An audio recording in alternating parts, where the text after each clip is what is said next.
Keren. Asik.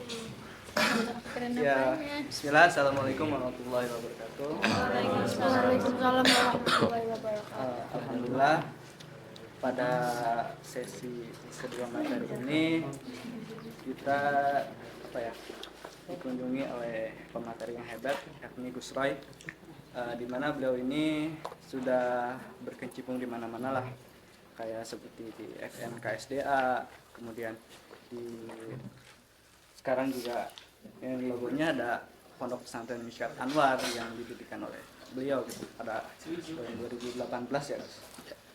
Kemudian juga di Sayogyo Institute juga beliau pernah bergerak.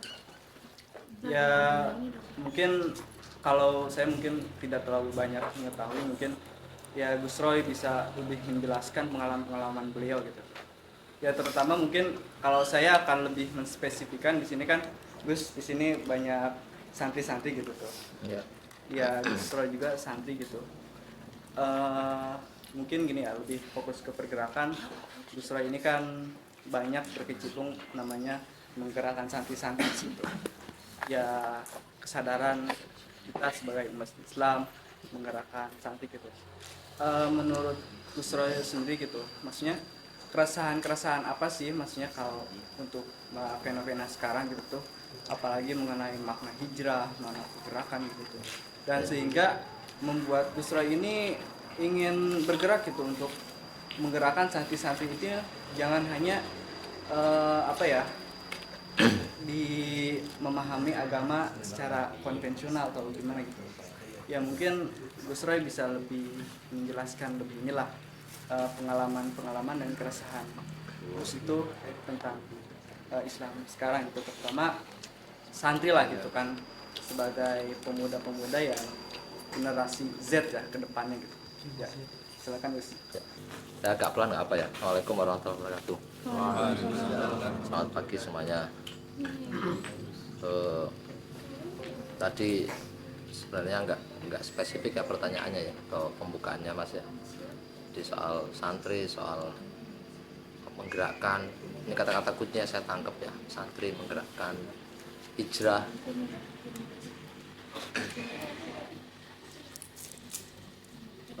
Saya coba merangkai beberapa kata kunci tadi itu, santri, menggerakkan, dan hijrah. Hijrah itu ada dua makna hijrah. Satu hijrah secara makani dan yang kedua adalah hijrah secara hakiki. Jadi ada dua modus hijrah. Satu hijrah makani, yang kedua adalah hijrah hakiki. Hijrah makani itu saya pindah dari Jombang ke Bogor, hijrah makani, hijrah tempat. Dari Bogor ke Kuningan ini hijrah tempat. Tapi hijrah hakiki itu lebih kepada kerangka berpikir, perspektif, paradigma, notion, gagasan. Itu hijrah hakiki yang mengubah kerangka pikir yang sebelumnya kita pahami kurang tepat terus menjadi lebih paham. Itu saya kira menjadi makna penting bagi kita, terutama yang tadi disebut generasi Z, untuk berani melakukan hijrah hakiki, terutama pada spektrum pemikiran yang di luar kaum santri. Santri itu pasti sangat dekat dengan fikih, kaidah fikih, ilmu-ilmu Islam ya. Meskipun sebenarnya Hasan Hanafi nggak setuju dan pengelompokan ulumuddin wa ulumuddin ya, semua ilmu ya ilmu agama gitu. Ilmu agama tadi ya, usul fikih atau yang lain-lain ya, ragam ilmu-ilmu Islam ya, kalau dipakai untuk kepentingan duniawi sebenarnya ya nggak baik gitu ya. Yang seolah kepentingan duniawi ngomong agraria, tapi kalau niatnya mencari ridho Allah gimana ya. Jadi apa itu ilmu agama gitu kan ya, semuanya yang menyangkut hajat itu orang banyak itu dimensinya mestinya adalah bagian dari keagamaan, karena itu spektrum agama menjadi sangat luas. Itu ngomong apa aja, fikih aja, fikih siasah, fikul bi'ah ya, sekarang ada fikih agraria dan lain-lain. Nah santri itu mestinya gitu berani untuk merambah pada persoalan-persoalan baru. membaca perangkat-perangkat pengetahuan baru untuk menjelaskan peristiwa yang kita hadapi. Tidak semua hal yang kita hadapi hari ini itu sudah ada semuanya di dalam teks-teks yang kita pelajari. Bahwa semangatnya sudah ada pasti iya ya. Semangatnya sudah ada. Cuman gimana cara menjelaskannya secara saintifik ya belum tentu. Jangan-jangan malah nggak ada gitu atau belum ada. Tapi spiritnya, semangat agama itu menegakkan keadilan, kesetaraan, cinta kasih, perdamaian, dan lain sebagainya. Cara untuk menegakkan tadi gimana caranya di abad kapitalisme? Nah, kita butuh perangkat-perangkat baru, kerangka teoretik baru yang relevan untuk menjelaskan dengan argumentasi saintifik apa yang sebenarnya terjadi di sekitar kita. Misalnya kalau konteksnya agraria, kenapa terjadi diferensiasi kelas di pedesaan? Kenapa terjadi ketimpangan sumber-sumber agraria? Itu hanya bisa dijelaskan melalui kerangka teoretik tertentu. Dalam studi agraria setidaknya ada 3 ya. 1, reforma agraria ala kapitalis, yang kedua reforma agraria ala neopopulis, dan yang ketiga ala sosialis gitu, atau marxis gitu. Nah ini kan semuanya harus dipelajari, terus kemudian kita menentukan ya mana yang relevan dan mungkin kompatibel dengan semangat Islam. Apakah misalnya kalau bikin reforma agraria ala kapitalis itu sesuai dengan Islam rahmatan alamin, sesuai dengan cita-cita Islam yang mulia, atau justru malah inkompatibel artinya nggak sesuai dengan Islam. Nah itu tugas santri. Sebelum menggerakkan itu menurut saya yang harus diubah itu kerangka pikirnya dulu. Kalau kerangka pikirnya belum berubah, masih takut dengan ide-ide baru, jangan harap pada perubahan. Kita nggak bisa berharap untuk hijrah ya. Mengubah sesuatu yang awalnya kita nggak ngerti menjadi mengerti, sesuatu yang keliru menjadi tepat, menjadi benar, itu nggak mungkin kalau kita kerangka pikirnya nggak diubah. Paling nggak melihat persoalan itu kan ada 3 aspek utama. Ada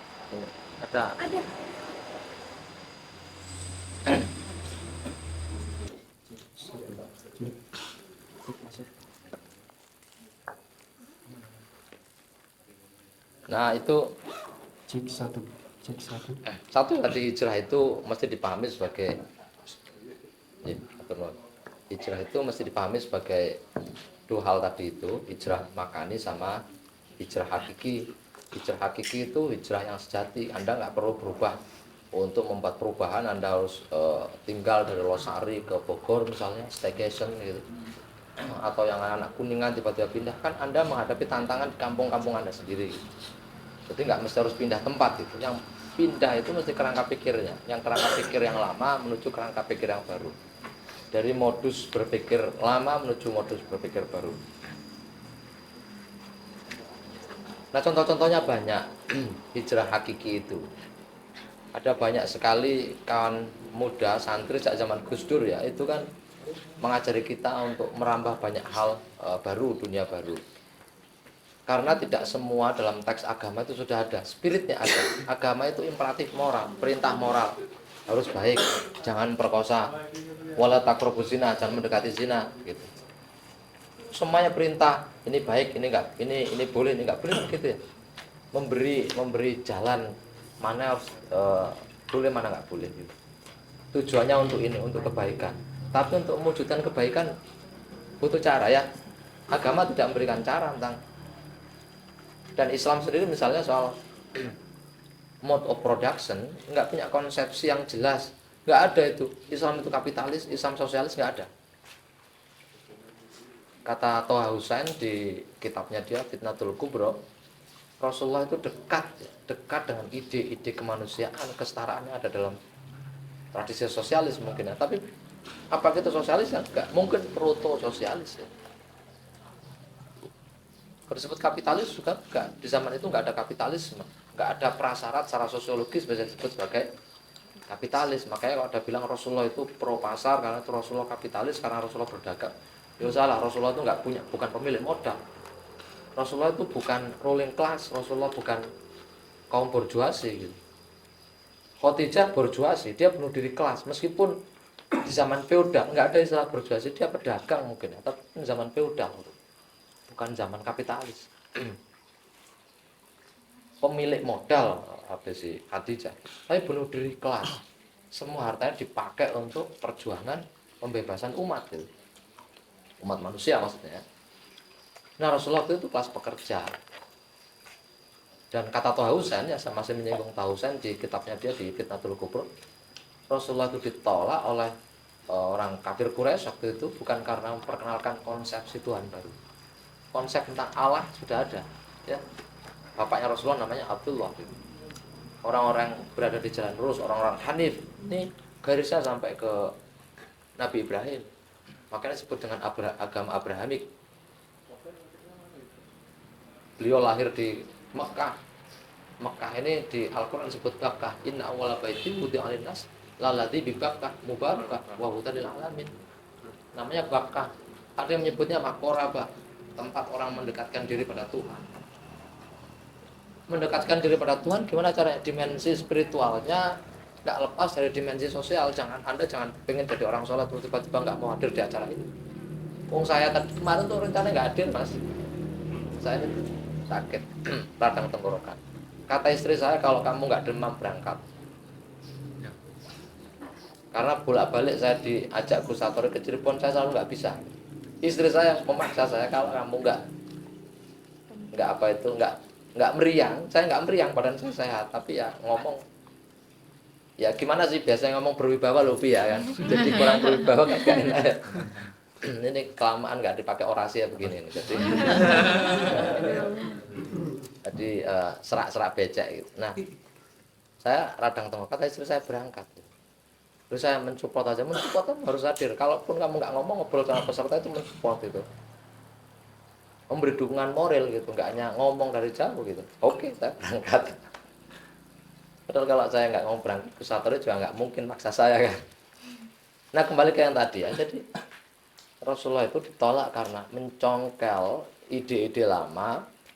Ya, itu saya gambar ya. Ide lama itu paradigma ya. Bisa nggak, Mbak aja yang angkatkan kesetaraan gender ya. Setara angkat sini kan ya kuat, nggak harus mendatangkan Kartini muda itu maksudnya biar enak dieksploitasi gitu. Agak kesini lagi Mbak. Ya. Oke, thank you.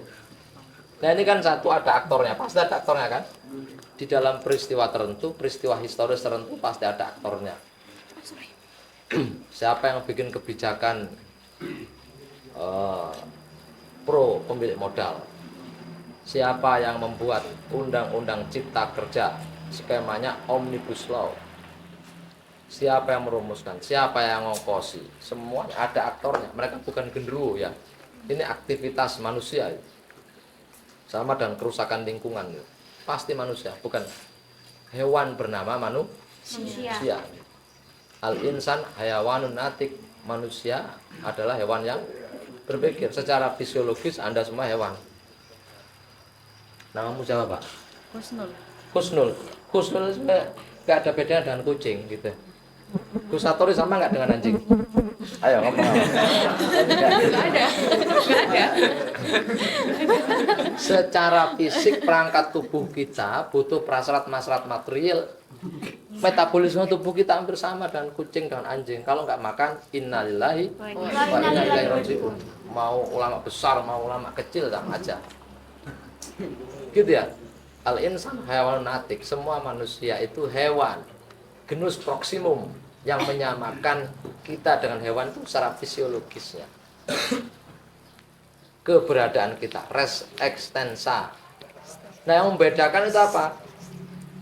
Diferensia spesifika. Yang membedakan itu karena kita punya perangkat namanya otak ini. Volume otak kita lebih besar, kita bisa ngatur, bisa mendesain, bisa bikin kerusakan, bisa bikin kebaikan. Gitu ya. Nah pasti ulah manusia, dan nggak semua manusia kan, ada aktornya.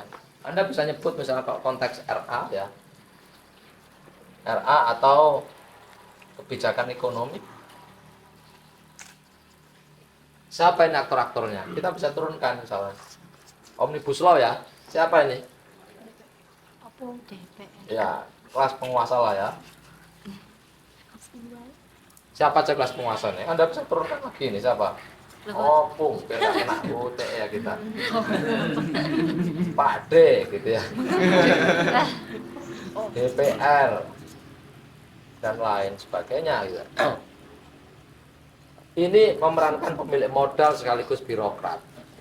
Namanya kapitalis birokrat atau birokrat kapitalis ini. Ini semuanya pasti ada aktornya.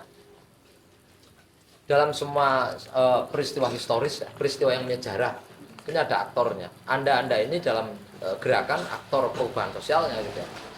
Aktor yang mau mendorong perubahan dari yang kurang baik menjadi lebih baik gitu ya.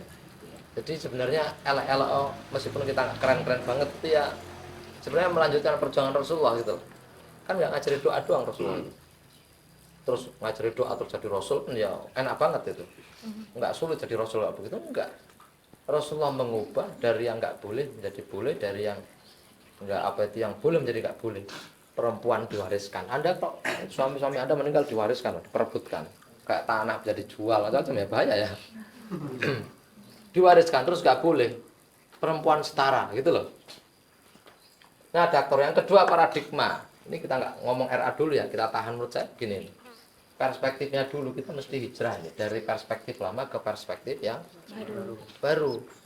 Dari yang nggak perhatian dengan isu agraria menjadi perhatian dan isu agraria. Ini isu fundamental.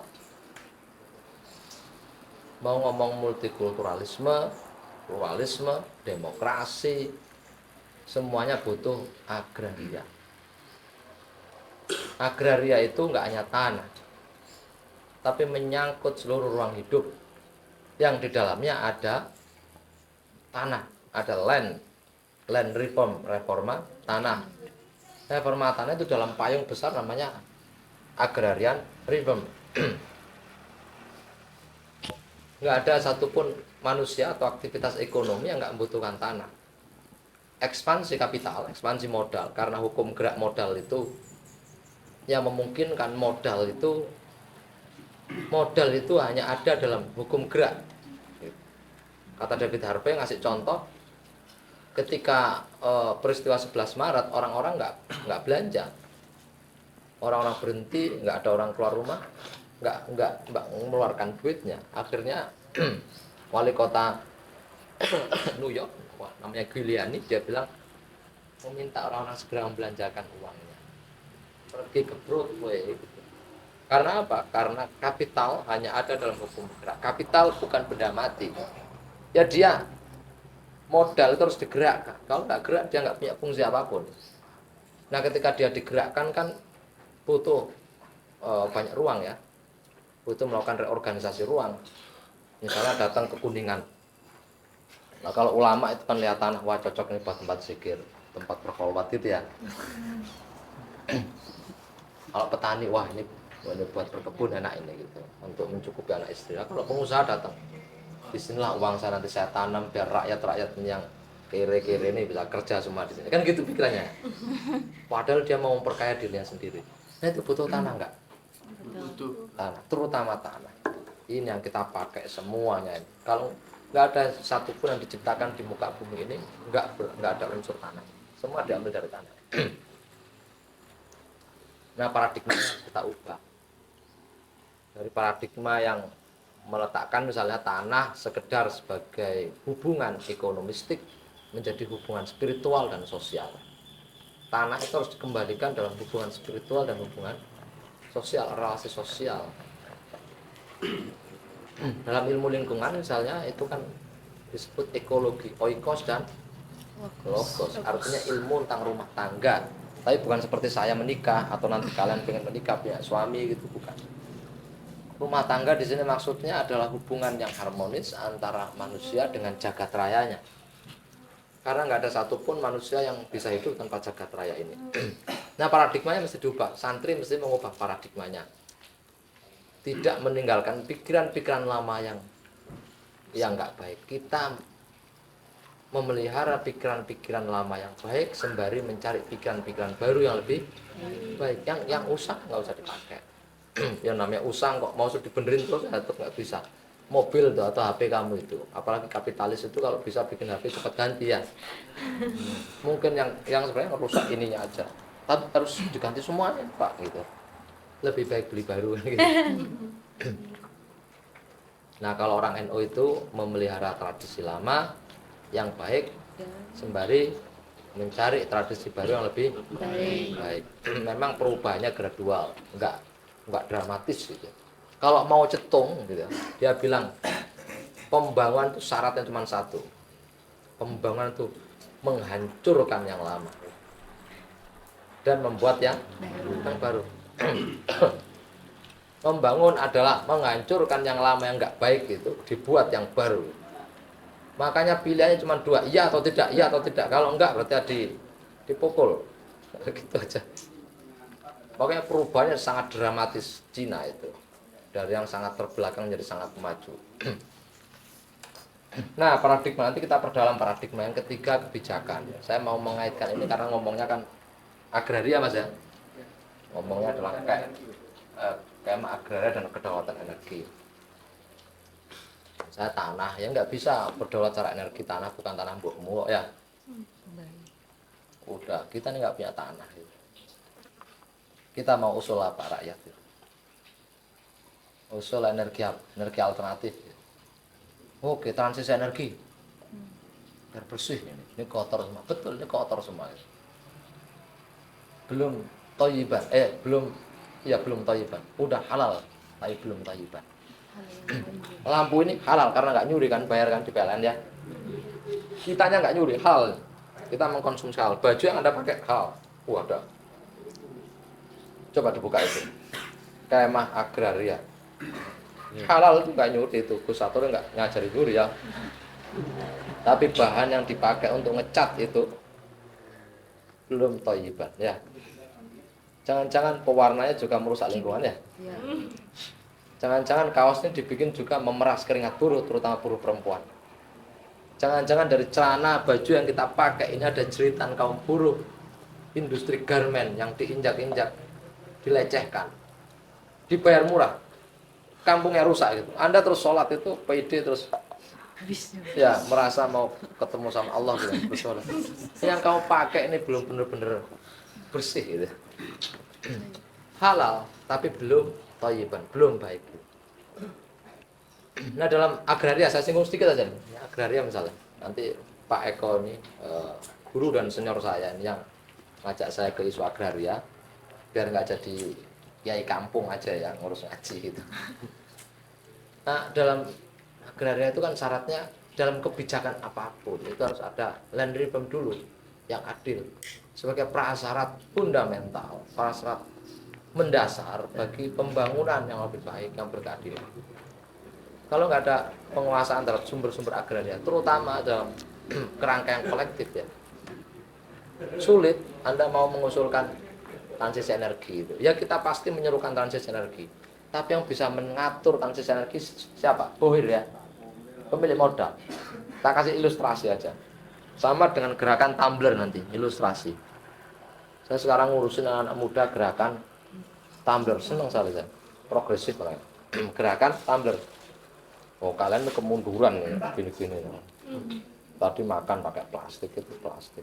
Wah, karena saya ngapi ya. Kalau tumbler kan kita pakai tumbler gitu. Tapi ada paradoksnya. Tapi itu bagus, penting. Itu satu tahap itu. Man ra'a minkum munkaran falyughayyirhu biyadihi fa illam yastati wa bilisan fa illam yastati wa bi qalbi wa dzalika ataful iman. Gerakan tumbler itu wa dzalika ataful iman, itu selemah-lemahnya iman. Kita tingkatkan nanti. Transisi energi selemah-lemahnya iman. Anda mengatakan bahwa PLTU itu berbahaya. Nggak bisa dunia pakai energi pakai PLTU. PLTU membakar dari batu bara. Ya. Transisi energi. Tapi transisi energi Anda bayangkan. UPI ini orang dari Pulau Obi ini akan dikorbankan setelah tambang batu bara berhenti. Akan pindah ke tambang nikel. Bahkan mungkin ya batu bara nggak akan berhenti. Sekarang bayangin ya, nanti ini kan nikel akan didorong menjadi baterai ya. Kampungnya yang indah sekali akan hancur, bahkan sudah hancur, akan lebih hancur lagi. Ubi nanti anak cucunya udah nggak bisa lagi tinggal di Pulau Ubi. Dia dibesarkan rumahnya 20 meter dari, mesti yang bicara di sini Ubi itu memberi kesaksian ya. Rumahnya 20 meter ke bibir pantai. Pantai yang pasir putih yang indah, setiap hari dia wisata. Kalau malah wisata ke Jakarta, pengen lihat Jakarta yang rusak. Setiap hari wisata. Atasnya bukit, Mas. Bukit-bukit, sumber-sumber mata air yang indah, yang sejuk kebun-kebun yang indah itu akan rusak dan sedang rusak. Nikel ditambang ya, diganti baterai. Pak Jokowi sudah bikin groundbreaking peresmian pabriknya Hyundai di Karawang. Sudah ngundang Elon Musk ya. Dan beberapa perusahaan mobil juga akan investasi, rebutan investasi di Indonesia karena hilirisasi nikel sedang didorong di Indonesia. Alih fungsi lahan besar-besaran terjadi di Maluku Utara dan di Sulawesi. Terus di sini disiapkan dalam koridor ekonomi Jawa ini pengembangan sektor jasa dan industri manufaktur. Ya, yang dibikin apa? Jaringan energi dan transportasi. Nanti di kebijakan-kebijakan nanti. Industri, apa itu jaringan transportasi dan energi. Transportasi semalam udah dinikmati sama Upi ya. Naik tolnya. Itulah ya. Itu sebenarnya biar terkonektifikasi satu sama lain. Nah, nikel nanti jadi baterai. Baterai nyolok di mana? Irung Musa. Bisa nggak baterai dicolokin di mulut kita ini? Baterai dicolokin di sini kan? Energinya dari mana? PLTU. PLTU dari mana? Tambang yang milik sing duwe sapa? Ya itu aja. Bahkan lebih parah. Maka transisi energi, kedaulatan energi mesti dikawal. Mestinya PLN bisa kalau mau. Tapi nanti ya. Ini soal paradigma. Kita ubah paradigmanya.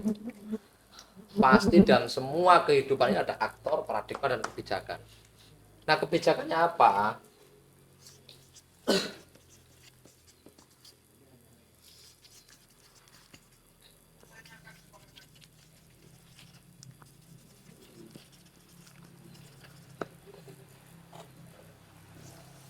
Ini loh kebijakannya. Turunannya apa? Aku langsung aja Mas. Nanti aku berhenti tanya lagi deh. Rezim upah murah. Pro investasi. Makanya slogannya Pak Jokowi itu apa? Kerja. Kerja untuk ini. Rezim ini kan masih abstraktif ya. Kalau diturunkan lagi ini apa ini? Bentuknya, kebijakannya, hasilnya apa? UU Minerba. Apalagi? Cilaka. Dan lain sebagainya lah ya. Banyak. Nah ini yang kerja ini, aktornya, paradigmanya, kebijakannya. Yang santri mesti jadi aktor yang mengubah, yang menjadi antitesa dari kebijakan neoliberal. Paradigmanya pasti berubah, jangan pro kepada kepentingan investasi, kepada pertumbuhan, karena dunia sepertinya bumi tidak cukup bisa menampung hasrat akumulasi yang demikian besar. Ada yang bilang kalau kita ingin setara dengan Barat, ini pikiran orang-orang intelektual Islam lama. Pertanyaannya kenapa Barat maju kita nggak maju gitu ya? Kenapa Barat itu bisa mencapai puncak peradaban, kita umat Islam malah tertinggal gitu. Pertanyaan-pertanyaan itu pertanyaan yang harus kita koreksi hari ini. Kemajuan Eropa atau kemajuan negara-negara kapitalisme pusat ya, atau sekarang negara G7 terus mau diperluas menjadi G20 ditambah R20 itu ya,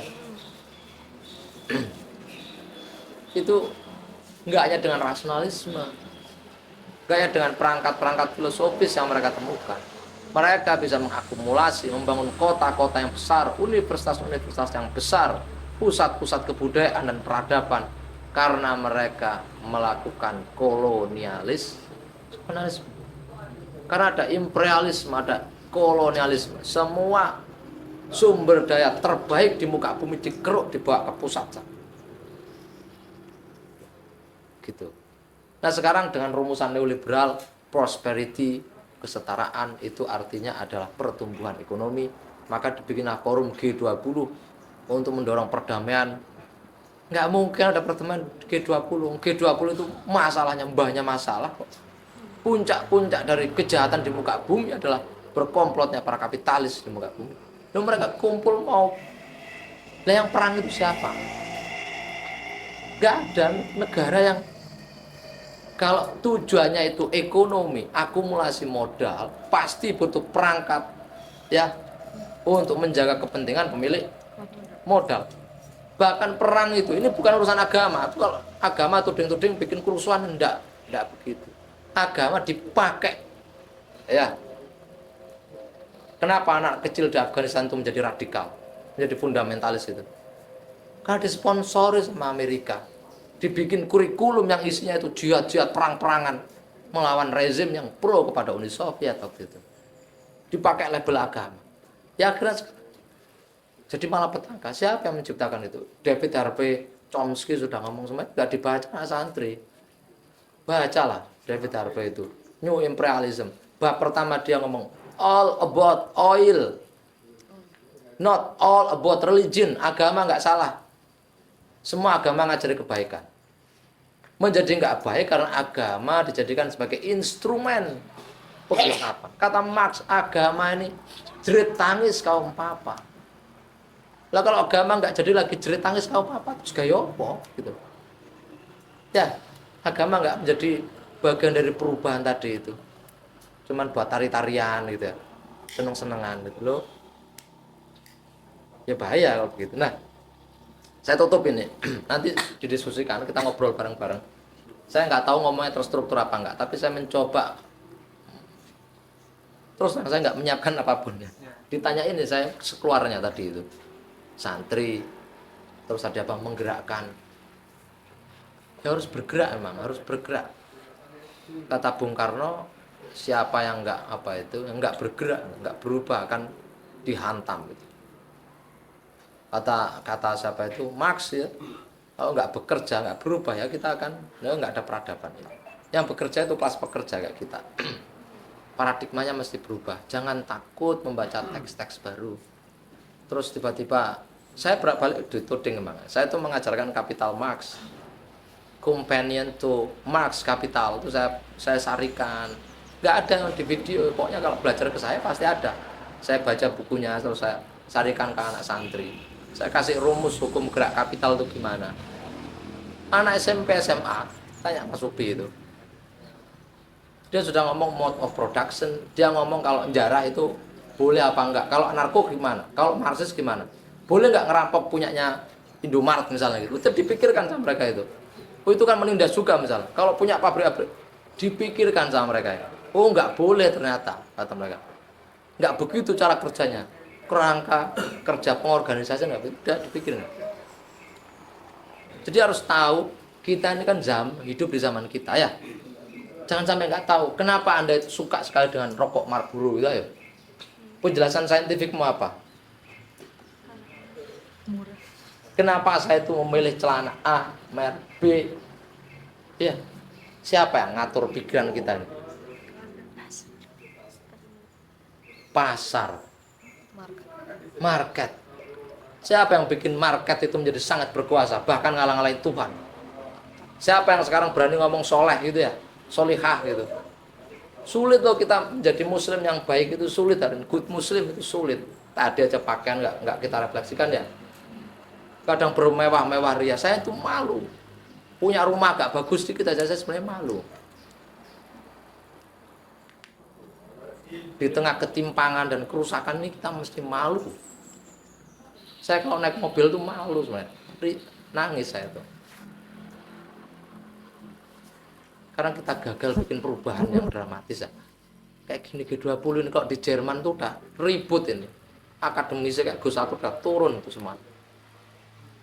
Marah dengan kerusakan, perang yang direproduksi ini, perang dibikin. Saya pernah ketemu sahabat Gus Dur di Mindanao, namanya Hasyim Salamah. Ini intelektual hebat, lulusan Mesir dia. Kenapa Anda berperang? Hasyim Salamah gitu kan. We struggle for love, kata dia. Pertama dia ngomong, we struggle for love, for peace and for freedom. Ngomong itu sambil makan siang begitu, saya ditepuk-tepuk begini loh. Nangis dia. Siapa orang suka perang itu? Kadang-kadang memang syarat untuk perdamaian itu karena tanah kita dirampas. Kami adalah bangsa keturunan para pejuang yang berjuang ratusan tahun, 300 tahun lebih melawan kolonialisme. Tapi cerita Mindanao lain di Indonesia ya. Oh, Mindanao terorisme nggak ada. Hasyim Salamah bilang ke saya, kami nggak pernah ngajari orang ngebom gereja. Nggak pernah. Hasyim Salamah gitu ya.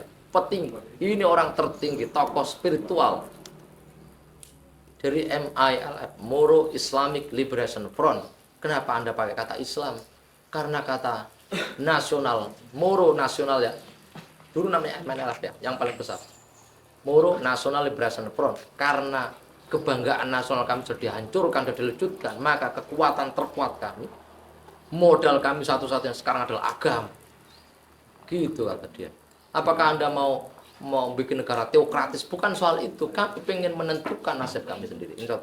Perang itu diciptakan. Ini aku percaya dengan Habibana David Harvey ya. Perang ini direproduksi itu. Aku sedang sedih ya ngomong sama anda melankolis jadinya gitu. Nah, ini penutupnya. Saya mengajak sebelum menggerakkan paradigma. Jadi ketika Anda ngajak orang ya, kita tuh reform agraria penting, Mas. Pak Kiai reform agraria penting. Oh, pentingnya Mas itu. Yang penting itu kita melawan para kaum Wahabi. Kalau perlu negara harus melawan kaum Wahabi. Oh, itu menghina para ulama. Ulama nggak bisa dihina, Pak. Ulama nggak bisa dihina. Nabi nggak bisa dihina. Terus kalau Gus Satrio dihina itu terus dia merasa terhina. Ngapain sih sensitif banget itu? Ya toh. Yang bisa menghina ulama itu ulama sendiri. Orang potongan kayak saya ini ngomong sama Anda kayak begini, misalnya ngomong kebaikan, ternyata di rumah jahat sama istriku. Siapa yang menghina? Terus kamu ngomongin saya, mbone ancuk Roy itu, gitu ya? Asu Roy itu gitu. Terus aku marah, lu jadi aku ngalang-ngalang asu gitu loh. Yang bisa menghina ulama bukan Anda, tapi ulamanya sendiri. Ngomong reforma agraria, ternyata aku ngerampas tanah orang misalnya. Oh, cocote Roy. Dobol lah gitu ya. Kalau bahasa Jawa Timur nggak tahu bahasa Jawa sini kirik gitu misalnya. Sirak beli beru, Roy itu kirik misalnya gitu. Lo kalau perilakunya buruk begitu loh, ngapain gitu. Ya kan ngomong begini kan saya harus berusaha bertanggung jawab sampai nanti nafas terakhir saya nggak berubah gitu. Itu susah kalau menggerakkan doang terus besok saya berubah gitu kan. Oh, jancuk. Misalkan kalian bilang begitu. Jadi saya nggak percaya itu ulama dihina itu. Ya pasti ada orang ngomong, ya Rasulullah juga diomongin nggak? Sampai tidur diomongin ya. Jalan tuh, kayak Abu Nawas itu loh. Enggak atau bener juga Abu Nawas itu. Bener nggak tahu. Jalan sama anaknya bawa keledai ya. Dituntun mau ke pasar, nggak tahu mau ke pasar mau ke mall nggak tahu saya. Ceritanya begitu. Dituntun kan bawa apa itu? Mbak keledai. Karena pesen Grab nggak ada, udahlah keledai kita bawa gitu. Mbak keledai diomongin sama orang, itu bapak sama anak goblok dua-duanya. Punya keledai nggak dinaikin. Naik dua-duanya kan, naik keledai dua-duanya. Goblok ya. Nggak punya peri kehewanan. Keledai kecil dinaikin dua-duanya itu. Bapaknya kok nggak mikir ya gitu. Oke. Bapaknya turun, anaknya naik. Kok bapaknya nggak ngajarin akhlak ya? Anak apa itu anaknya taruh di atas, bapaknya malah nuntun di bawah gitu. Dibalik, bapaknya di atas, anaknya di bawah. Oh, anaknya itu nggak ngerti, kasihan sama bapaknya, nggak kasihan sama anaknya gitu ya. Ya kalau kita nurutin omongan orang ya terus begitu. Rasulullah itu dihina-hina terus, dilempar, mau dibunuh gitu. Tapi saya nggak tahu, cari ya buku sejarah Islam dulu para sahabat itu menyerang orang-orang itu karena Rasulullah dihina atau karena memang membela kebenaran atau keadilan. Membela. Lek aku dihina misalnya sampai ini kan ngaji sama Gus Satur ya, murid-murid terutama Cirebon. Gus Satur girik gitu.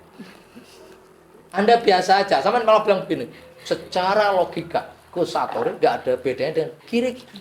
Termasuk yang ngomong kayak celeng gitu. Malahan temen nggak usah emosi gitu loh. Oh terlalu kanak-kanakan kita diomongin gitu emosi ya. Karena secara fisiologis dalam teori logika. Wah, gitu. Sebenarnya Gus Satur sama dengan girik. Nah, Assalamualaikum Gus.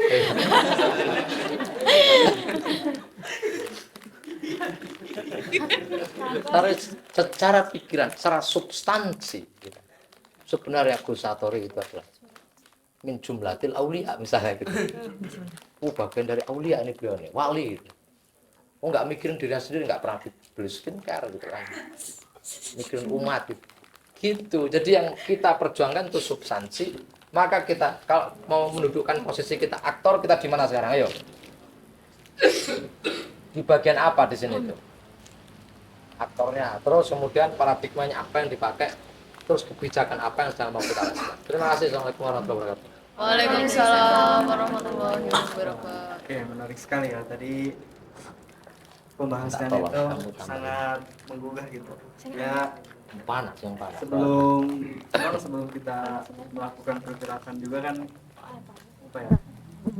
Kita harus merubah paradigma kita gitu. Ya tidak semerta-merta langsung bergerak saja gitu. Dan mungkin bagaimana ya kalau untuk selanjutnya kita langsung diskusi saja gitu, kita jangan bahasanya jangan kayak ini ya, Kayak kuliah ya. Iya. Iya. Kayak kuliah atau ini, jadi kita diskusi aja gitu. Ya gimana? Barangkali ada yang mau mengungkapkan keresahannya atau ingin bertanya lebih dalam mengenai ini gitu. Ya silakan. Silakan Bang Hendrik. Selamat siang, Kang. Saya Hendrik, kan background saya Katolik. Ya, ya. Terus saya sering ke tempat-tempat konflik itu bergeserkan buat bergeser. Makasih. Sering ketemu lah sama kawan-kawannya itu. Jadi saya sering ikut pengajian. Ya, karena ingin dekat sama masyarakat lah. Jadi saya sebelumnya terima kasih. Apakah dengan ketahuan keilmuan saya ini bisa dipraktekkan ke teman-teman saya pengajian itu boleh nggak sih? Walaupun background saya beda gitu. Pengetahuan apa itu? Yang saya belajar sama. Oke. Saya lagi belajar. Karena irisan-irisan itu bertemunya sama. Iya, ya. Ditahan dulu yang lainnya sekalian. Makasih Mas Erik. Mas Erik tinggal di nanti minta kontak saya. Oh iya. Kalau main ke Kuningan siapa tahu saya diajak ke gerejanya kan. Gua Maria ya di Giring. Hmm. Nah itu mau nggak mau bisa tanpa berkumpulnya ya. Mau bisa contoh di Dieng biar kamu saya ketemu masyarakat gitu. Jadi saya nggak mau ada jarak Saya mau naik Mas Erik. Mas Erik aktif di gereja. sedikit. Berarti awam ya? Awal. Awam ya? Kalau dari pihak pastor, romo-romonya ada yang aktif. Ada. Mau ikut aksi, ikut gini. Belum saya ajak sih. Ya, ya. Saya bertanya fikih itu apa ya? Apa? Fikih itu apa ya? Oke. Ya, ya. Kami menunggu yang lain. Ya, Mas Arik, makasih. Salam kenal, senang saya di kampung jenengan, kampung Anda ini ya. Saya itu orang yang sangat terinspirasi dengan tradisi Katolik. Saya berhutang banyak pada para pemikir-pemikir progresif di Katolik. Ada namanya Dom Helder Camara. Saya mengkoleksi buku-buku mereka. Camara itu terkenal dengan satu quote-nya yang bisa dikutip ya. Love without justice is an illusion. Itu Dom Helder Camara. Terus ada pertanyaan, ada ungkapan dia lagi itu, when I give food to the poor. They call me santo.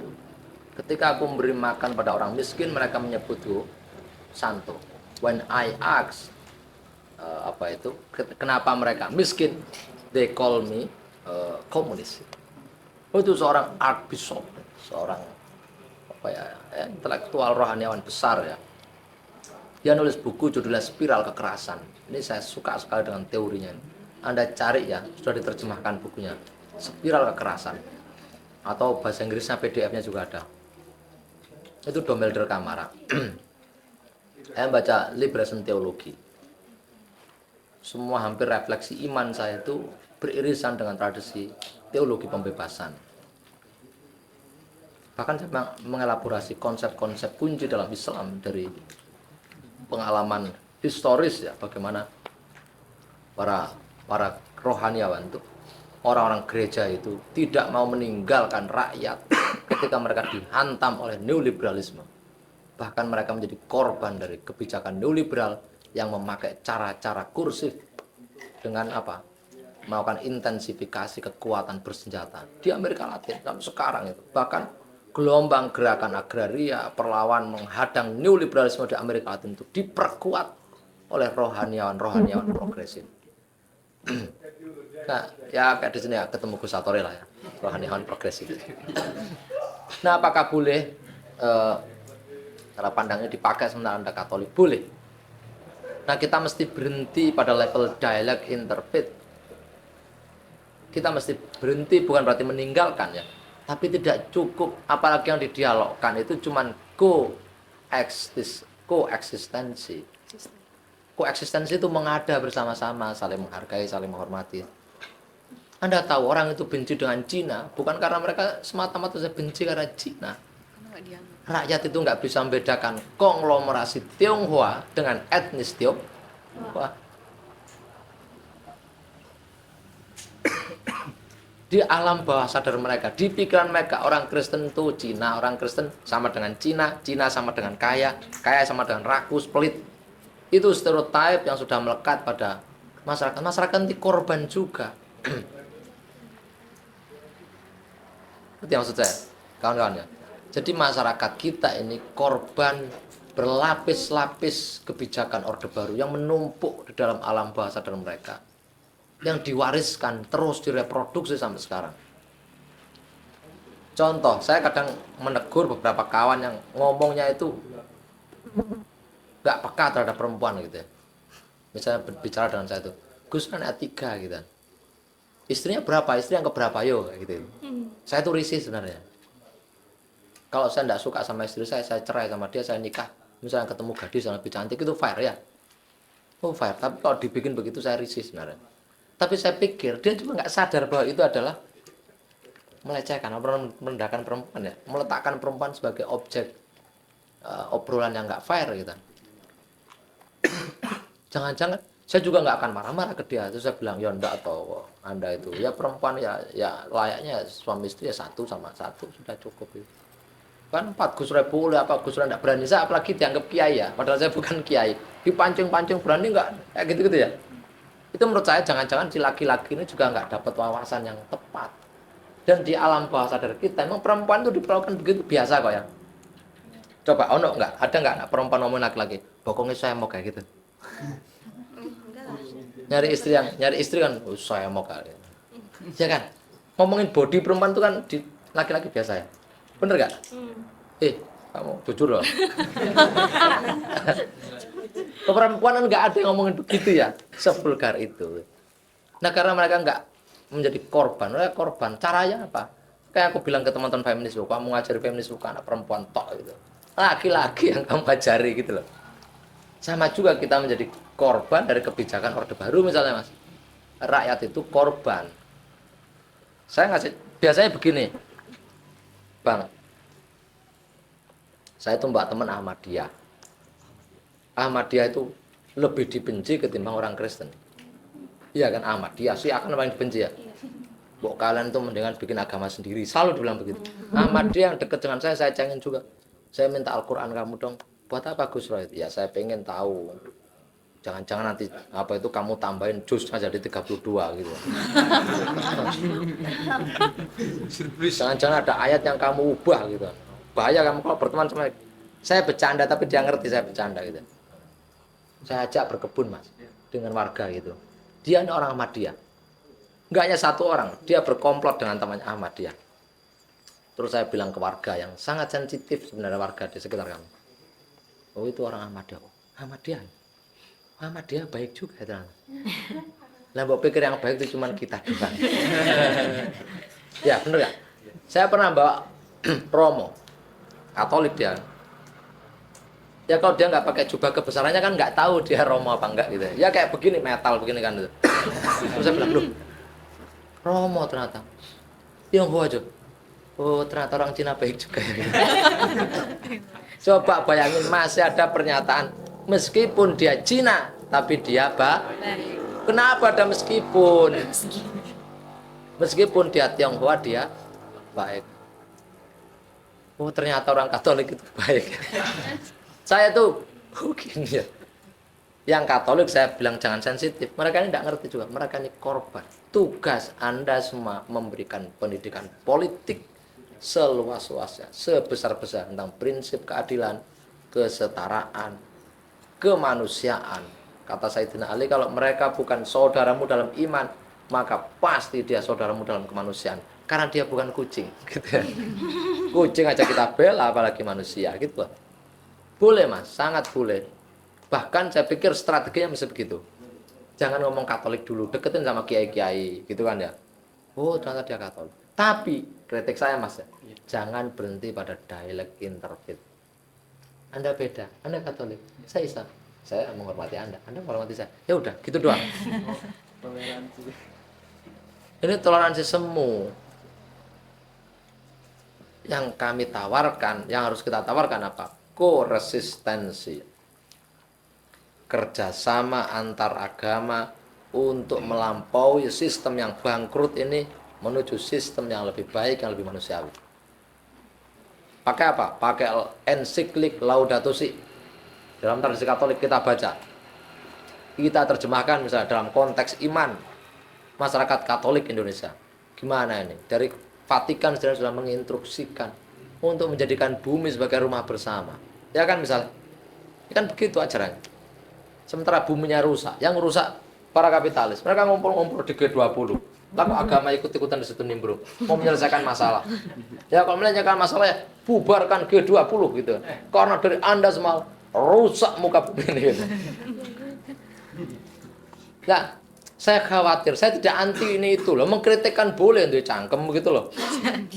Wah iya kan namanya. Yang penting aja nggak menghina, kita nggak boleh menghina. Saya nggak setuju apa, saya nggak setuju dengan Anda nggak apa-apa. Nah yang sering terjadi itu begini. Ketika saya mengkritik, dulu ya kasus Ahok, Gus Satori pasti ingat. Kita mengkritik Ahok, bahkan melawan Ahok. Gus Fayat itu teman kami ini. Saya tuh belum pernah percaya wali ya sebelum-sebelumnya. Ketemu Gus Fayat nih, kok jangan-jangan dia wali beneran nih. Celananya itu aja, nggak pernah keren orangnya. Padahal orangnya ganteng sebenarnya. Timbang saya sama Gus Satori. Di muka istri kita ganteng sebenarnya. Depan istri itu. Ini orang ini kayaknya mau istiqoroh dulu ya Allah. Saya ini nggak pernah istiqoroh gitu. Kalau Gus Satori istiqoroh, saya istiqorohnya beda, nggak pernah ketemu kita ini kan. Kita ketemu hari Rabu, Gus Wayat ketemu istiqoroh hari Kamis. Loh saya Jumat, nggak ketemu kita Gus ya. Jadi kalau istiqoroh Gus Wayat lah gitu. Saya ketemu Gus Wayat itu, saya menceritakan betul lah. Saya berantem sama dia biasa, itu namanya teman, nggak berantem gimana, nggak lucu, teman nggak ada berantem. Apalagi berantem gagasan gitu. Dia punya A, saya B gitu, saya nggak setuju, nggak ada masalah. Saling kritik nggak apa-apa, tapi saya menghormati. Saya itu begini, Jojo emang kiai-kiai zaman dulu itu kayak begini, gitu. Hidupnya sederhana gitu. Iya serius lah ya. Lihat Gus Satori juga begitu, sendal nggak berubah-berubah. Saya aja udah bisa beli sepatu diskonan loh Gus. Sepatu anak saya Gus. Orang sederhana gitu ya. Tapi pikirannya dia selalu resah gitu Mas. Namanya Fayat. Saya cerita mungkin Anda perlu kenal nanti ya sama Gus Fayat ini. Dia anaknya selalu resah gitu. Saya sangat hormati sama orang begini itu. Mungkin dulu kiai itu ulama itu begitu, mungkin pastor juga begitu, kaul kemiskinan ya. Pastor sampai nggak nikah itu karena kaul kemiskinan. Biar semua pikirannya, hatinya, tindakannya sepenuhnya untuk mengabdi pada Tuhan. Cara mengabdi pada Tuhan ada apa? Berkarya untuk umat manusia. Sama nggak dengan Islam, Mas? Mirip sama kongen jomblo seumur hidup ra siap sampean. Ini aja udah jangan-jangan lirik-lirik ini mana yang relevan ini. Menjadi pendamping hidup. Nah itu. Mas, mohon teman-teman gereja Katolik diajak untuk tidaknya koeksistensi, saling menghormat aja enggak cukup. Ternyata masyarakat yang fanatis, nggak ngerti, itu karena mereka korban dari kebijakan politik, bahkan dipelihara. Yang paling penting itu koresistensi, melawan bersama. Melawan itu nggak mesti buruk ya, melawan ketimpangan, ketidakadilan. Kita jadikan gereja, masjid sebagai rumah perjuangan bersama. Besok rapatnya di gereja, besok rapatnya di masjid, gonta-ganti gitu. Ngomongin kemiskinan, ngomongin ketidakadilan, jangan gerejanya loncengnya udah bagus, kalau tang kankernya miskin, terjadi ketimpangan, anti kepada gereja. Masjid juga begitu, masjid cuma buat rebutan pamer ya. Sekarang udah keramiknya bagus, jebol ada juragan kayak Pak Haji, ini waktunya ganti granit, ganti granit, ini karpetnya harus bagus, itu ganti masjid. Kadang-kadang cuma buat masjid, buat rebutan siapa yang menjadi takmir ya. Lo kok urusannya rebutan takmir? Jadikan pusat-pusat spiritual ini, pusat-pusat perjuangan. Rasulullah dulu begitu. Dan Rasulullah nggak mengajari memusuhi non-muslim, Katolik, semua agama saudara. Karena kalau bumi rusak nanti, Mas, kalau ketimpangan semakin besar, konsolidasi kekuatan kapitalis nggak bisa dibendung, ekonominya menguasai. Kalau ekonomi menguasai, politiknya harus menguasai ekonomi dan politik. Yang ketiga harus diamankan dengan kekuatan bersenjata militer.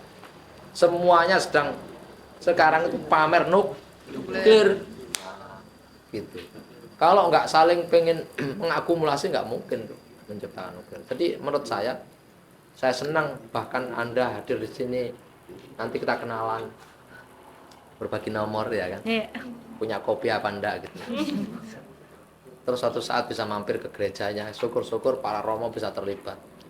Karena Bergoglio yang sekarang jadi jadi paus itu bagian dari perjuangan yang ada di Amerika Latin itu.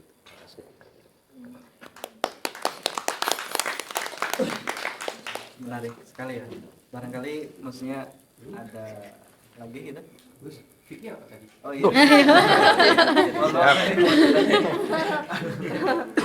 Gus Satori, mau jelaskan fikih apa? Saya minta tolong Gus Satori. Gak berani saya ngomong fikih-fikih. Itu dasar ya? Ya, fikih ini secara sederhana aja. Sebenarnya itu kompilasi hukum Islam begitu Gus ya.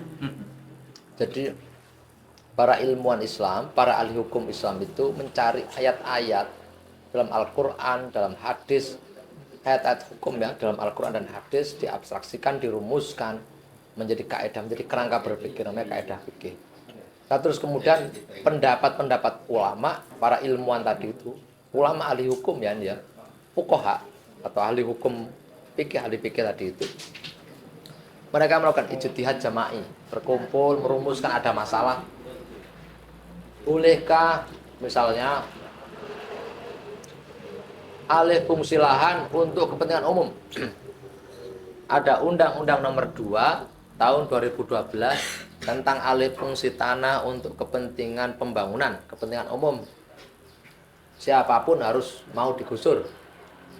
Ya misalnya. Terus para ulama berkumpul, Mas. Gitu, mencari solusi hukum Islam dari Al-Quran, hadis, ijma, dan qiyas. Apa itu ijma qiyas? Intinya dari kompilasi pandangan hukum para ulama terdahulu. Oh, kalau di kitab ini dalam pandangan ahli fikih, ahli hukum ya, hukum ini hukumnya nggak boleh, ini boleh dengan syarat, misalnya kayak gitu-gitu. Nah itu fikih, Mas. Nah fikih sekarang itu semakin berkembang. Bahkan itu melekat dalam tradisi kaum santri, kaum sarungan. Kebetulan saya nggak pakai sarung, beliau ya pakai sarung itu ya, dua orang ini. Kaum sarungan itu melekat dengan tradisi fikih. Yang diajarkan juga kitab-kitab hukum, Sulam Safinah, nama kitab-kitabnya. Takrib, Fathul Qorib, Mu'in, dan lain sebagainya itu biasanya jadikan sebagai fondasi kitab-kitab hukum tadi itu, pendapat para ulama yang berdasarkan Quran dan hadis dijadikan sebagai landasan hukum gitu. Oh, ini nggak boleh gitu, ini boleh gitu. Dan spektrumnya luas, Mas. Bahkan dalam waktu dekat ini ada sahabat kami mensyarah ya, dua sahabat namanya Mas Sohib, satu lagi Gus Nasir, Nasirul Haq.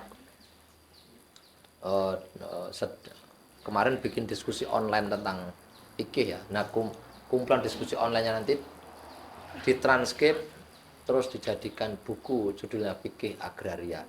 Itu ketika mereka membaca kitabnya salah satu pemikir Islam namanya Wahbah Zuhaili. Nah, kebetulan saya ngasih kata pengantar buku itu gitu. Kayaknya 10 hari ini pokoknya minggu-minggu ini buku itu akan terbit. Kalau bisa kawan-kawan beli ya, jadi sekalian promosi. Itu fikih agraria. Ada juga fikih lingkungan, Ikul Bi'ah misalnya. Ikhyaul Mawat, menghidupkan tanah yang mati ya gitu. Itu ada hukumnya di sana. Tanah ditelantarkan 20 tahun lebih. Yang lola itu menjadi pemiliknya. Yang lola jangan ditelantarkan terus dibiarin. Itu menimbulkan ketimpangan agraria. Ada yang punya tanah banyak, ya kan? Di Indonesia kan begitu ya.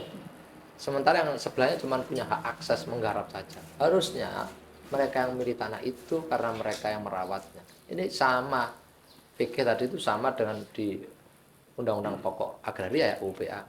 Prinsipnya land to the tillers, tanah untuk petani penggarap. Siapa yang mengolah tanah itu? Kurang lebih begitu ya. Kalau kurang lengkap nanti dengan kiai yang beneran, Gus Satori. Ya, lanjut ya. Gimana mungkin untuk Bung Hendrik mungkin belum puas sih sebetulnya ya untuk bertanya, nanti mungkin sehabis ini bisa diskusi lah kita bareng-bareng sekali.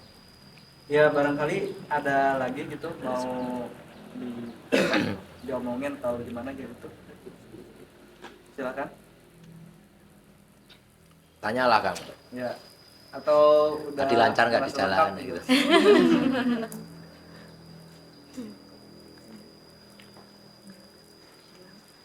Harus tanya kan, berpendapat kan boleh. Iya. Atau mungkin ya saya gak sependapat sama Gus Roy. Boleh. Boleh gitu. Kita diskusi aja bareng-bareng gitu. Silakan. Saya lebih kan tadi ngomong tentang santri ya. Kan mungkin perspektif santri kan sekarang mungkin masih tawaduk banget, lebih menghargai kiai atau apa, lebih kayak nggak mau menunjukkan dirinya tuh, kayak nggak mau perlawanan seperti itu.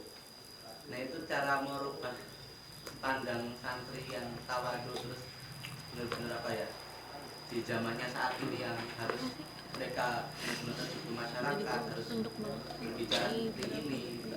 Ya pasti kan ya memang realitanya masih tawaduk. Saya habisin dulu ya. Oh gitu. Karena tawaduk ditungguin. Kemudian nggak boleh ya. Mungkin sering disalahartikan sih ya Gus, kalau mengetahui ini kayak diam aja gitu. Mungkin ya. Sering. Arti tawaduknya gitu ya. Ya, ya. Bisa jadi begitu.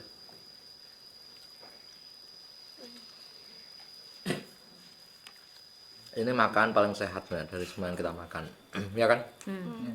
Tapi katanya ada bacaan gitu, itu bikin Asam lambung. ya pokoknya bikin gak sehat. Jadi tuh ada artikel yang ngomong kalau makan makanan ubi kentang itu malah bikin gak sehat. Padahal itu makanan dari dalam tanah itu yang paling sehat sebenarnya. Artikelnya di mana itu? Aduh lupa. Atau didiskusikan nanti. Iya Mas, saya sendiri tuh orang yang punya beban kultural dan psikologis. Beban kultural itu karena kita lahir di dalam tradisi santri. Ayah saya santri, ibu saya santri, kakek saya santri, kakeknya lagi santri gitu ya. Apalagi saya ini bukan dari kalangan arus utama ya. Arus utama itu mereka yang di pesantren-pesantren mercusuar yang besar-besar ini. Tapi mereka, ya saya punya kapasitas sebagai ulama beneran. Ya, saya ngajari anak-anak di kampung kami bisa membaca kitab dengan baik, memahami fikih tadi itu, memahami tasawuf itu. Orang di kampung memanggilnya dia Pak Kiai, tapi saya selalu juga dipanggil Pak, panggil Pak aja. Terus selalu melarang anaknya dipanggil Gus gitu. Oh, Gus itu. Gus itu artinya yang bagus. Kalau dia nggak bagus jangan dipanggil Gus. Jadi selalu ada syarat. Saya selalu nggak suka ada sesuatu yang nggak ada syaratnya. Orang itu digelari kiai itu kan ada syaratnya kan ya. Mestinya Gus itu juga syarat itu, nggak langsung karena anaknya Gus Sator terus Gus itu. Anak saya terus Gus itu enggak juga. Ya. Karena saya ngajar ngaji terus anak saya dipanggil begitu enggak. Ya kalau dia baik mengikuti apa yang diperjuangkan ayahnya ya. Dan dia menjadi anak yang baik,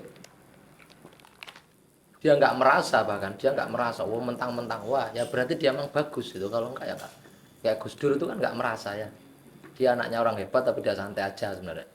Itu yang pertama, pasti punya beban kultural dan psikologis, apalagi di doktrin ya. Doktrin harus tawadhu, sami'an wa ta'atan,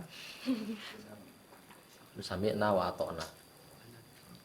Saya juga mengajari sami'na wa ta'na selalu anak-anak di kelas. Tapi saya bilang kamu harus berani mengutarakan pandangan, pikiran kamu sendiri, meskipun itu harus berseberangan dengan saya. Saya ajari begitu. Kamu wajib mendengarkan dan mentaati apa yang kami perintahkan. Selama yang kami perintahkan itu baik. Kalau tidak baik, tidak wajib mengikuti, mendengarkan dan mengikuti. Bagaimana itu tahu apa baik apa enggak? Itu maslahat bagi umat apa enggak? Itu mbak bencana bagi diri apa enggak gitu. Bahkan saran saya enggak cocok buat kamu, enggak kamu pakai enggak apa-apa. Itu semua santri di sana saya ajarin begitu, enggak apa-apa. Nah, tawadhu itu apa? Di Jawa, dalam tradisi Jawa, mohon maaf yang bukan Jawa, tapi saya bikin penjelasan lebih mudah. Di Jawa itu ada ajaran mikul dhuwur mendem jero. Mikul dhuwur mendem jero. Beda ya, mendem sama mendem. Mendem jero. Mikul dhuwur mendem jero. Kalau mendem itu mabuk, kalau mendem pakai D itu namanya menanam. Apa itu? Menenggelamkan. Mikul dhuwur itu sering dimaknai menjunjung tinggi derajat keluarga gitu ya. Mendem jeruk apa itu? Menutupi sedalam-dalamnya kesalahan, aib keluarga. Salah itu. Yang benar apa? Mikul dhuwur itu menjunjung tinggi nilai-nilai baik dalam keluarga dan meninggalkan nilai-nilai yang buruk dalam keluarga. Jangan ditutup-tutupi. Ya kalau begitu nggak sembuh mas. Contoh ini soal tawadhu ya, soal tragedi kemanusiaan terbesar dalam sejarah manusia modern, yaitu penyalahgunaan alat teknologi untuk melakukan pembantaian besar-besaran di Jerman yang disebut dengan Holocaust Yahudi. Semua kesalahan waktu itu ditangguhkan, diberikan ya kepada orang Yahudi. Kalau Jerman gagal gara-gara Yahudi, kayak di sini Indonesia semua yang salah asing, yang salah Katolik gitu, kayak gitu misalnya. Yang lain yang dijadikan sasaran waktu itu kaum Yahudi. Bahkan ada rumusnya. Joseph Goebbels itu tokoh terkenal ya, ngasih masukan ke Hitler gitu. Nggak apa-apa, ngomong yang salah diulang-ulang terus akan dianggap benar. Kayak cowok-cowok itu ngerayu anak perempuan, tenang aja deh, aku akan menjagamu. Jangankan kamu, NKRI aja saya jaga. Ngerti ya? Apalagi kamu, aku akan selalu menjagamu. Susah senang kita akan bersama gitu. Yang perempuan ini nggak dipikir dalam bener, nggak omongan anak ini. Jadi kebohongan itu diulang-ulang menjadi kebenaran. Benar sekali ya, anak ini manis dan mau menjagaku gitu kan. Dan sudah pas kali ini. Ini namanya cinta gitu kan ya. Aku juga butuh sandaran hidup gitu kan ya.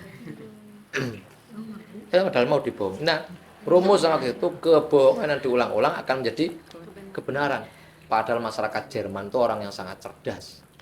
Para ilmuwan, filsuf, ahli filsafat. Wah, pokoknya orang-orang hebat Jerman. Mereka kan tokoh-tokoh hebat. Semuanya disihir dengan sihirnya Hitler gitu. Bahwa Yahudi itu orang jahat harus dibasmi. Dan penyalahgunaan persenjataan teknologi dibakar.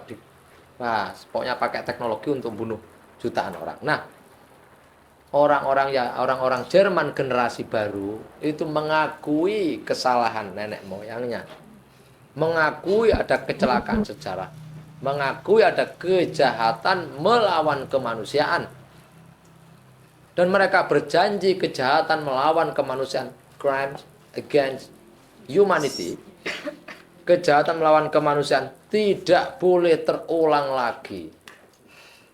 Di Indonesia kita lakukan dengan alasan tawadhu. Kita belum mengatakan bahwa Orde Baru melalui Soeharto, aktor-aktornya ini mereka bersalah karena melakukan provokasi, pembantaian terhadap para pendukung Bung Karno, dan mereka yang dianggap pendukung komunis. Anggap saja yang salah Aidit, mosok anak buahnya dibunuhin. Masa yang salah Megawati semua kader PDIP kamu bantai? Ya bener. Waktu itu kita punya peristiwa berdarah, paling brutal dalam sejarah Indonesia modern. Itu belum lama kita merdeka ya. Sesama anak bangsa diadu domba oleh kepentingan ya rezim, memakai kekuasaan militer waktu itu, disponsori oleh kepentingan internasional, dibunuh. Loh, kita kan mesti mengatakan itu salah. Yang salah kalau masih bisa dinyatakan salah, dinyatakan bersalah, dan kita berjanji tidak mengulanginya. Itu namanya mikul dhuwur mendem jeruk. Menjunjung tinggi nilai-nilai yang baik dan meninggalkan nilai-nilai yang lama yang enggak baik. Mestinya begitu artinya. Nah, tawadhu itu kurang lebih begitu, Mas. Kok sulit? Ya indoktrinasi kok di pesantren. Cium tangan bentuk rasa hormat. Ya, ada berkahnya. Ya berkahnya kalaupun dirasionalisasi, kamu jadi punya rasa hormat ke orang. Tapi kalau tangan dianggap punya kekuatan magic tertentu, itu pembodohan. Saya cerita sama jenengan, saya pernah ngisi anak IPNU, kader-kader IPNU Jawa Timur dengan Gus Wahid. Saya diminta menjelaskan kebijakan neoliberal sama Gus Wahid, berdua tandem saya. Ya beriringan lah, saya sama Mas Eko gitu beriringan ya. Saya menjelaskan apa itu neoliberal, kapan dirumuskan, siapa saja, bentuknya apa aja, bagaimana caranya neoliberal itu bekerja. Saya jelaskan sampai subuh. Coba sama Gus Wahid itu akhirnya tas saya direbut sama anak itu. Mereka pengen rebutan bawa tas saya, katanya ngalah berkah. Saya masih ingat betul itu. Saya tidak mau. Gus Wahid apalagi dia bilang nggak mau. Kalau Anda membantu saya karena kasihan, saya sudah lelah, saya terima. Tapi kalau kamu menganggap nanti dapat keberkahan dari tas saya, nggak ada. Terus saya bilang, kalau Anda pengen berkah, yang tadi kami ceritakan, kami diskusikan, materi, saya bikin makalah, kalian baca, kalian praktekkan, kalian menjadi orang baik. Mengerek tinggi-tinggi, panji-panji Nahdlatul Ulama, ya kan?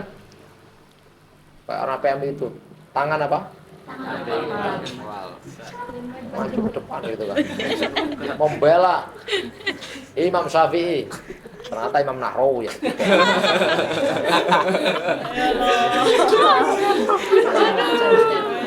Yes. Kalau kalian, kita semua menetapkan dalam hati kita mengikuti kiai-kiai kita yang baik, kita ikuti kebaikannya, yaitu tawadhu. Nah, kalau lagi tambahan, saya itu sudah ngaji kitab Adabul Alim wal Muta'alim. Itu karyanya Hadratus Syekh Hasyim Asy'ari. Di bab awal beliau sudah mengatakan ulama yang benar-benar ulama itu yang mencari ridho Allah. Bikin kemah agraria, ora dibayar, gitu ya. Mencari ridho Allah. Kalau anda semua jadi orang bermanfaat, ya kita senang. Udah itu aja kan. Dapat pahala mungkin ya. Ya nggak ngerti pahala bentuknya apa, nggak tahu saya juga kan. Terus ulama yang mengamalkan ilmunya. Kata Kiai Hasyim loh ya. Yaitu kita hormat sama begitulah. Kalau ulama yang nggak mengamalkan ilmunya, dia sangat berilmu di bidang. Ulama itu juga banyak bidangnya ya. Kusatori ulama bidang lingkungan misalnya. Karena menekuni itu. Satu ulama bidang filsafat, ulama bidang macam-macam. Nah kalau cuma menjadikan agama sebagai peluas dari kebijakan yang merusak, ya nggak perlu ikut kita. Kalau kita nggak berani ngomong selemah-lemahnya iman kita mengatakan, itu sebenarnya nggak pas itu. Kita di dalam hati aja. Kan begitu. Kalau melihat ketidakbaikan, ubahlah dengan tanganmu, bukan tangan terus kamu gebukin orangnya. Mana ini? Ya kalau kejahatannya PLTU, maka kamu serang, kalah juga kita kan. Kecuali ada perkosaan gitu kan. Nah pakai tangan vulgar. Berarti kekuasaan, kalian mengorganisir kebijakannya ditolak gitu ya. Yang kedua dengan lisanmu. Yang ketiga bilang dalam hati itu tidak baik. Memang sulit. Saya ngadepin begitu. Saya saja itu masih diperlakukan begitu, apalagi kiai-kiai yang beneran ya. Saya bukan kiai. Ikiai. Ikiai itu bahasa Jawa artinya ini aja gitu. Kiai. Oh, kalau ceramah itu saya dikawal banser itu. Dianterin ke panggung, dianterin. Turun dijemput juga, bagus jemput. Mau ke toilet dianterin. Terus belum pulang mereka nungguin gitu. Nyadong berkain jenengan ji. Pakai bahasa Jawa. Waktu itu saya pernah itu. Nyadong berkah itu meminta berkah. Oke, saya jelaskan dulu apa itu berkah gitu ya. Apa itu tawadhu. Saya tak puk-puk begini. Masya Allah, anda ini orang hebat ya gitu. Orang yang tulus mau menjaga ulama. Tapi mudah-mudahan yang anda jaga ulama yang benar-benar mengamalkan perjuangan Rasulullah. Al ulama warathatul anbiya. Ulama yang enggak hanya bisa ngaji, tapi hidup prihatin seperti Rasulullah. Ya, hidup prihatin seperti Rasulullah, mikirkan umatnya. Umati. Ulama seperti Kiai Hasyim. Kiai Hasyim itu meninggal karena tidak bisa menerima kekalahan para pejuang Indonesia ketika bertempur besar-besaran di Surabaya. Ini penutupnya ya. Dapat informasi kalau pasukan Hizbullah dan pasukan-pasukan aliansi besar di Surabaya itu dipukul mundur oleh tentara Belanda dan sekutu. Ada yang kocar-kacir lari ke Malang, Malang jebol, ada yang lari ke pokoknya kocar-kacir dipukul. Kiai Hasyim mendengar berita itu, Masya Allah.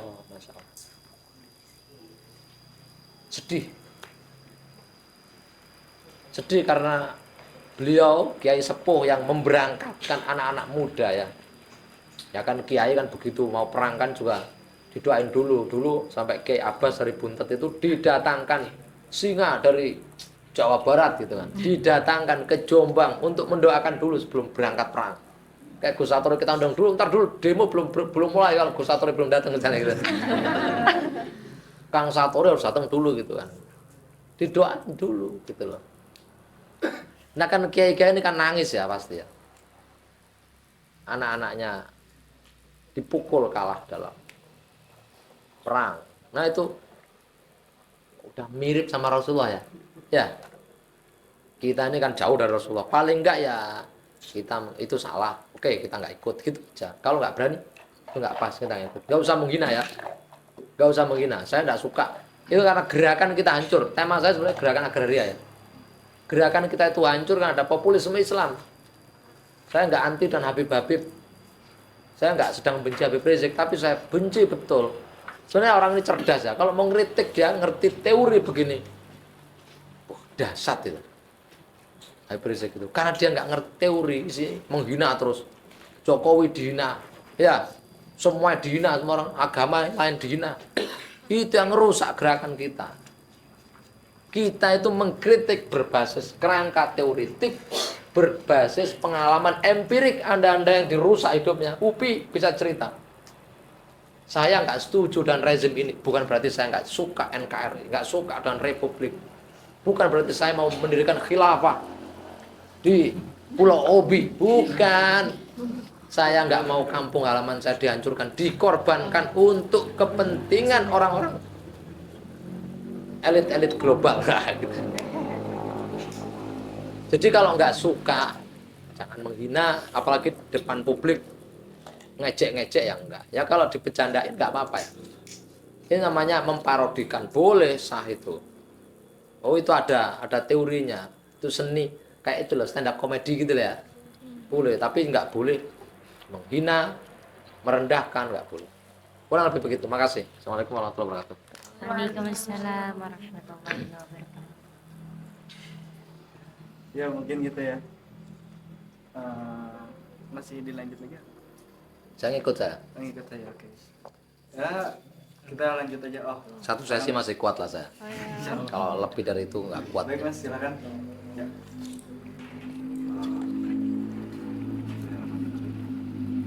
Dengarkan saya dari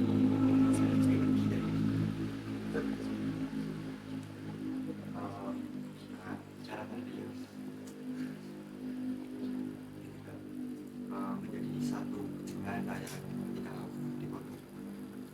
Ya, saya berdiskusi dengan teman-teman saya di pondok tentang mungkin isu-isu lingkungan kayak geothermal dan seterusnya. Dan itu kan wacana yang mungkin asing bagi mereka karena mungkin diskusi di pondok lebih ke wilayah dia peribadahan Ya. dan seterusnya. Diskusi kami itu sampai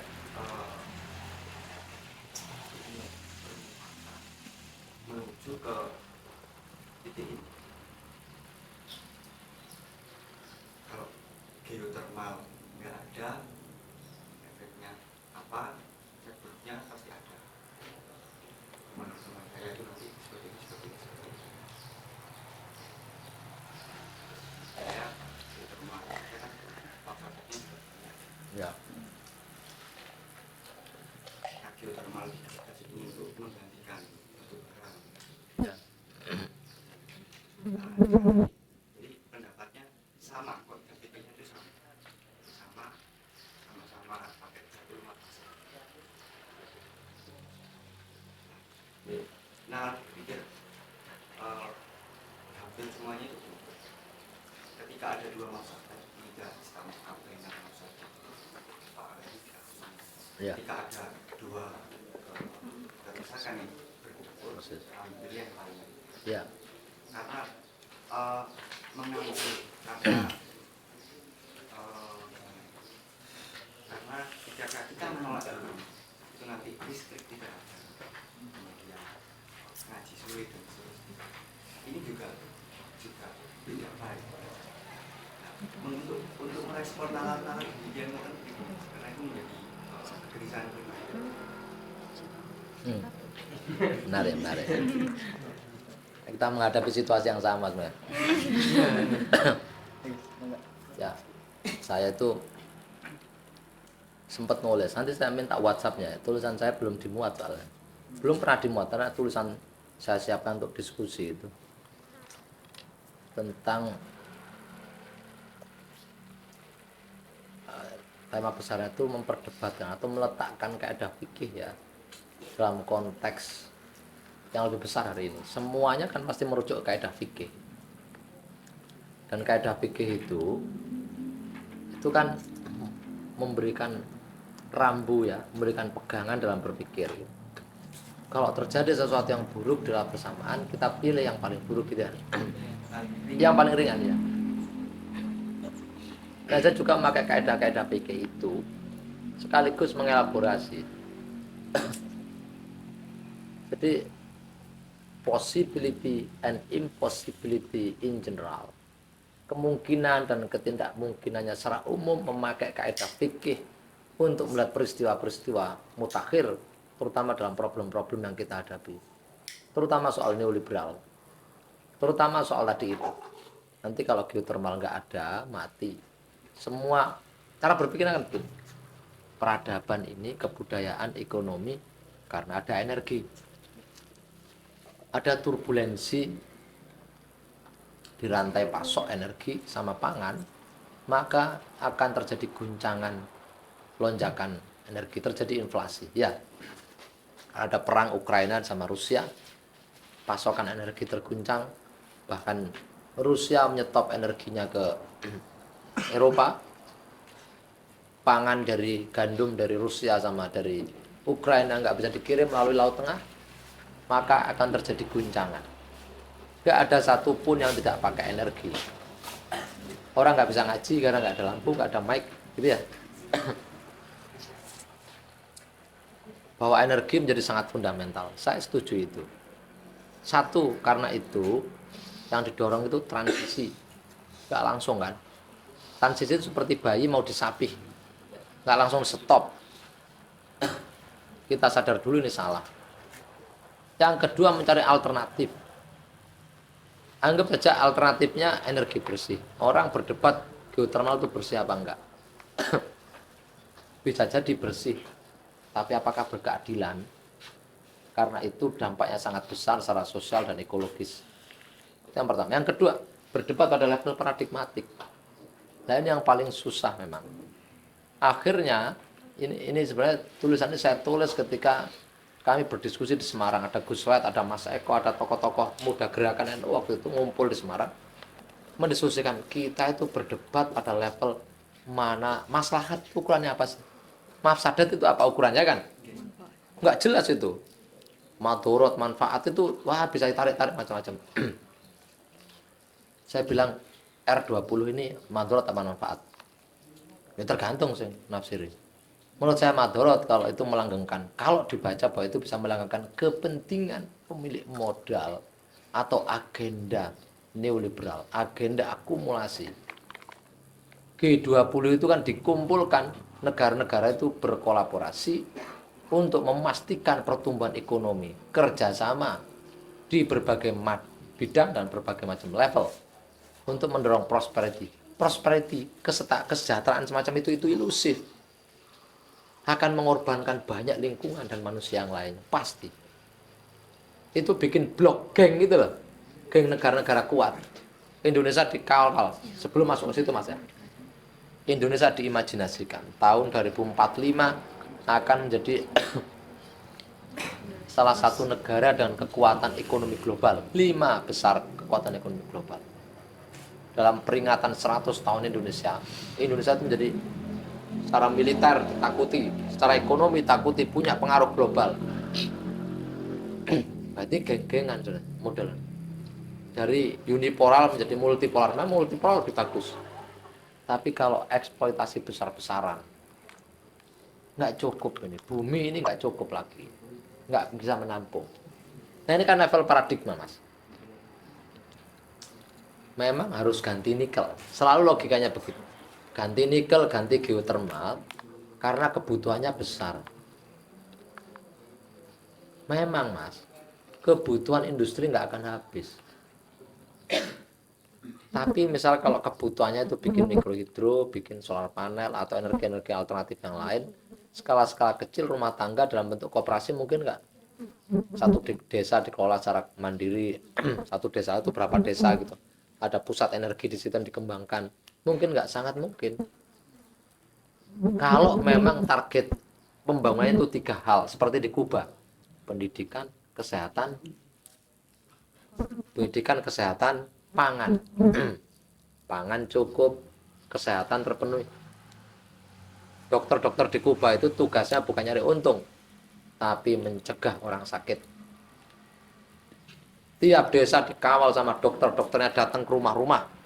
Pendidikan juga begitu. Apa yang mau kita cari kalau begitu Mas? Sehat, pangan sehat. Pangan untuk tubuh yang sehat. Sudah begitu dijaga sama dokter, mencegah untuk tidak sakit. Sistem kesehatan, salah satu sistem kesehatan terbaik di muka bumi. Kuba. Tapi Kuba memang negara rentan. Karena dia nggak milih mengembangkan teknologi nuklir. Padahal kalau mau disponsori sama Rusia, dia berhadapan-hadapan dengan Amerika, bom-boman. kiamat semuanya, habis dunia. Ya. Tapi Fidel Castro bersumpah gitu kan. Ini nggak ada cerita ini di Indonesia. Fidel Castro itu diktator. Dia bersumpah akan mengirim, akan menciptakan juru selamat. Dia orang Kristen kan. Dia menciptakan juru selamat. Tangan-tangan Allah itu melalui para dokter-dokter itu. Soal geotermal tadi, ya kita nggak butuh kalau tujuan pembangunannya itu adalah pendidikan, kesehatan, pangan. Namanya regeneratif agriculture. Kerangka pembangunannya satu, pembangunan bukan lagi bertumpu pada agregat GDP growth. Tujuan pembangunan bukan lagi untuk pertumbuhan ekonomi makro, apalagi milik para pemodal. Satu. Yang kedua, kerangka ekonomi redistribusi. Jadi ekonomi tidak terpusat pada segelintir orang, tapi redistribusi. Tidak ada ketimpangan. Yang ketiga, regeneratif agriculture, pertanian berkelanjutan. Yang keempat, mengurangi konsumsi dan biaya perjalanan. Yang kelima, debt cancellation, pembatalan hutang. Contoh, soal energi lagi, biar ada UPI ini, biar kita serius membela dia, kasihan ini. Kelihatan dia menderita sekali itu. Dia kader FN KSDA dari Pulau Obi, Maluku Utara. Sekarang dia bekerja di Walhi, Ternate. Nanti bisa kolaborasi sama kawan-kawan, cerita Bung Ubi. Transisi energi ternyata dialihkan menuju investasi di sektor baterai ya. Ya rusak dunia ini. Mestinya apa? Membangun transportasi publik yang baik. Orang-orang itu punya tindakan politis seperti di Belanda waktu itu, berhenti nggak beli mobil, difasilitasi oleh negara. Energi juga begitu tadi ya, geothermal, industri. Nah kalau industrinya skala rumah, bikin industri skala rumah butuh kan energi besar. Baju dibikin sendiri dari apa sesuatu yang ada. Kayak orang-orang anarko itu. Orang-orang anarko itu apa maksudnya itu? Orang-orang Badui. Saya itu berjanji dalam diri saya. Berani nggak saya meniru kayak Mahatma Gandhi itu? Ke depan, saya masih punya sepatu bagus. Anak saya punya sepatu, ya beli sepatu. Karena anak saya ini dua-duanya lebih gede timbang saya. Yang nomor 2 udah SMP kelas 3 udah 171 tingginya. Badannya gede, bobotnya 80 kilo. Jadi saya ngelungsuri kalau bahasa Jawa ya. Ngelungsuri kaosnya anak saya pakai. Sepatunya anak saya pakai. Sepatunya istri saya pakai. Saya harus sendal jepit gitu. Serius, jarang-jarang saya pakai sepatu. Tadi malah mau pakai sendal jepit karena saya nggak sehat aja, harus sepatuan. Pakai kaos kaki kayak orang garis keras itu ya. Ya loh, saya tuh bayangin orang Baduy itu bajunya cuma itu aja mas. Bisa nggak baju saya nggak usah saya beli diproduksi terus saja gitu. Nanti ngelungsuri punya teman terus diputar begitu. Konsumsi jangan banyak-banyak. Nah debatnya mas, kaidah tadi ditimbang dalam kerangka paradigmatik gitu. Maslahatnya semuanya gimana? Kita nggak bisa kerja pembebasan ala minimalis begitu ya. Minimalis itu begini. Contoh kayak pemilu gitu. Ketimbang dipimpin lebih baik ini jahat. Kita pilih yang jahatnya enggak. Ini jahat tapi enggak terlalu jahat. Akhirnya kita menegosiasikan ya kejahatan tadi itu. Nyata akhirnya tahun 2019 beli 1 dapat 1. enggak, beli 1 dapat 2. Katanya 2014 kita milih. Ini paradigmanya begini. Kerangka berpikir kayak PK, mencegah yang jahat untuk menjadi pemimpin ya. Saya waktu sama kawan-kawan begini, evil is evil. Yang jahat tetaplah yang jahat. Maupun dia sedikit jahatnya, maupun yang banyak jahatnya. Kita mesti menerobos dari yang nggak mungkin menjadi mungkin. Para filsuf, para pemikir, intelektual progresif itu selalu dibimbing oleh utopia. Surga neraka ini utopia. Masa kita takut percaya dengan dunia yang lebih baik? Another world is possible and always Sipil. Dunia yang lebih baik itu bisa kita wujudkan kalau mau bersatu, kalau mau membangun alternatif. Nggak tawar-menawar kayak tadi itu. Tulisan saya begitulah kurang lebih ya. Intinya, saya tidak meninggalkan kaidah fikih, tapi memperdebatkan kaidah fikih dalam konteks paradigmatik yang lebih besar hari ini. Nah, kalau tarik ulurnya begitu ribet, kita nggak berkembang. R20, oh maslahat. Loh, lah kan orang-orang NU akan bicara dalam konteks, dalam kancah global, ngomong bahasa Inggris, bahasa Arab. Kita memimpin, jadi leadernya, menawarkan perdamaian dunia. Tapi yang hadir siapa bos? Perdamaian dunia tadi itu. Ada kekuatan Hindu, nasionalis Hindu. India juga datang kan? Bahkan besok R20 mau di India.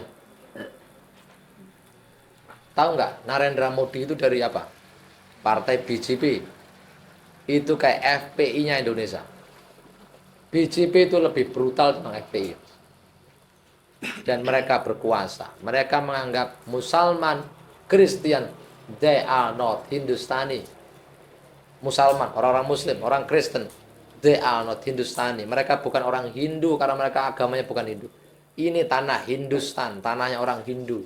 India itu harus Hindu, kalau nggak Hindu dibunuh orang-orang Islam, disikat, dibantai, rumahnya dibakar. Nggak ada dalam beritaan itu.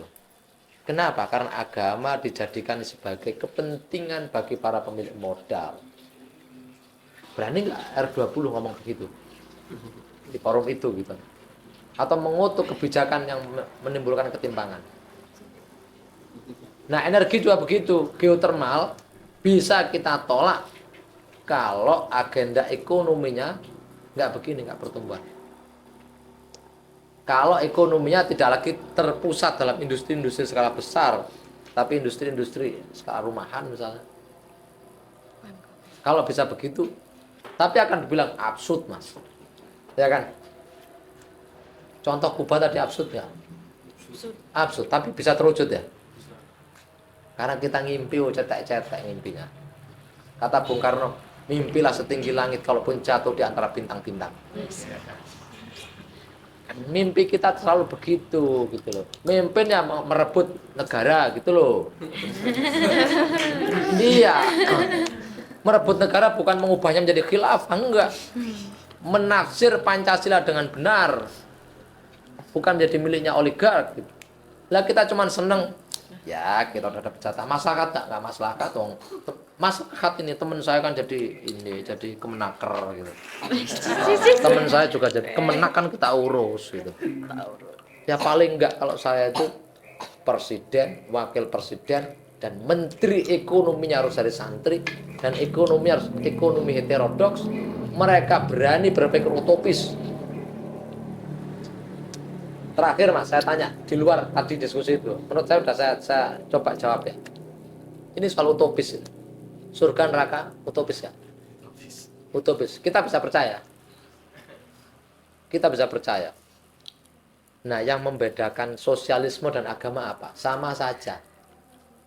Sosialisme juga utopis, pengen membangun masyarakat adil di muka bumi.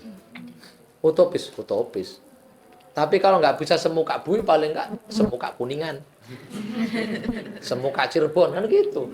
Selemah-lemahnya. Nah kalau mimpinya pendek-pendek begitu ya nggak akan. Geotermal ya begitu. Berani nggak kita? Berani. Masalahnya Anda nggak mau. Kadang begini mas, ini secara politis ya. Ya kamu buktikan, kalau kamu sudah buktikan saya ikut. Nggak begitu Mbah Yai kita bareng-bareng, berani nggak Mbah Yai mewujudkan ini. Kita tolak geotermalnya, kita dampingi masyarakat berbasis pada lokalitasnya, pembangunannya. Terus kita bikin mikrohidro Pak Kiai, skala-skala kecil. Nggak bisa mikrohidro, bisa nggak solar panel atau pakai energi yang lain. Masih banyak alternatif. Jangan bilang there is no alternatif, masih banyak alternatif. Diversifikasi kan, keragaman juga, energinya jangan tunggal. Kita bikin koperasi Pak Kiai, wasyawirhum fil amr nih, ya kan, berbasis musyawarah gitu. Masalahnya kiainya juga nggak mau, malas gitu loh. Udah geotermal aja, ada investasi, jalan, kita dapat untungnya. Misalnya, Tapi kalau mau bersusah payah dikit bukan berarti nggak mungkin, selalu mungkin. Kalau Anda lahir di zaman Rasulullah, apa kalian mau ikut Rasulullah? Ayo. Untung ya kalian ini nggak lahir zaman Rasulullah. Potongan-potongan kayak kalian ini kan diajak Rasulullah paling jangan-jangan malah nguber-nguber Rasulullah kan? Nggak percaya pembebasan, nggak bisa Rasul, oligarki terlalu kuat Rasulullah. Gitu. Ini orang pikirannya aneh-aneh ini, gitu kan? Melawan kekuatan Quraisy itu, elit-elit Quraisy itu nggak bisa dihancurkan. Mereka punya pedang bisa. Itu kemarin tangga saya jadi sembeli Rasul gitu. Loh, zaman dulu kan disembeli ya. Wong cucunya Rasul Mas. Anda Katolik saya kasih tahu ya. Cucunya Rasul itu mati dipenggal. Di zaman sahabat udah bunuh-bunuhan itu zaman dulu. Zaman NU sama Muhammadiyah lebih bagus sebenarnya. Bukan mereka buruk ya, tradisinya sana bunuh-bunuhan itu. Di sini ya ngobrol saling sindir lah ya. Dulu enggak cocok secara politik bunuh. Terus Anda ngomong utopi ya Rasulullah ini. Anda lahir di zaman Bung Karno gimana coba? Bung Karno itu utopis nggak? Utopis. Tan Malaka, Indonesia belum merdeka aja dia udah nyiapin nama loh. Itu kan persis kayak kalian belum punya istri udah nyiapin anak. Nama.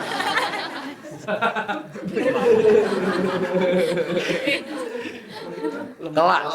Kan pasti begini di kos-kosan nggak lulus pening kan? Skripsi nggak selesai gitu. Bermimpi dia kelak kalau aku punya istri, anakku akan aku kasih nama Satori.